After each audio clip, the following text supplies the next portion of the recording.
Now, my feeling on this is I've always been very leery about expanded gambling for two reasons. The first reason is that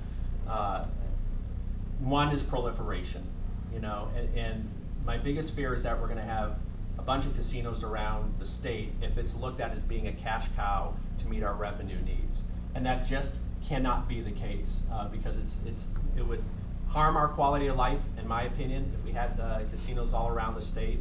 And talking about the revenue needs, it's always tied to the state budget. Up until actually this proposal that's in the legislature this year, it's always been tied to the state budget. And when I worked for the state, I used to have a sign on my desk that said, government expands to absorb revenue and then some. And that is the case.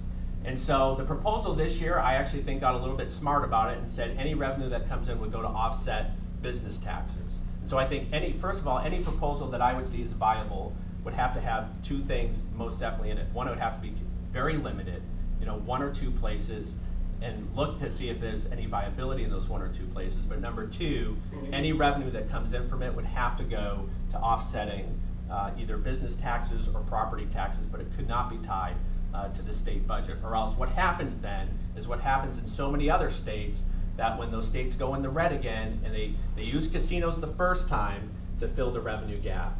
And then they're going to go, oh, geez, well, maybe we build another casino somewhere else to fill it. So it cannot be tied to that.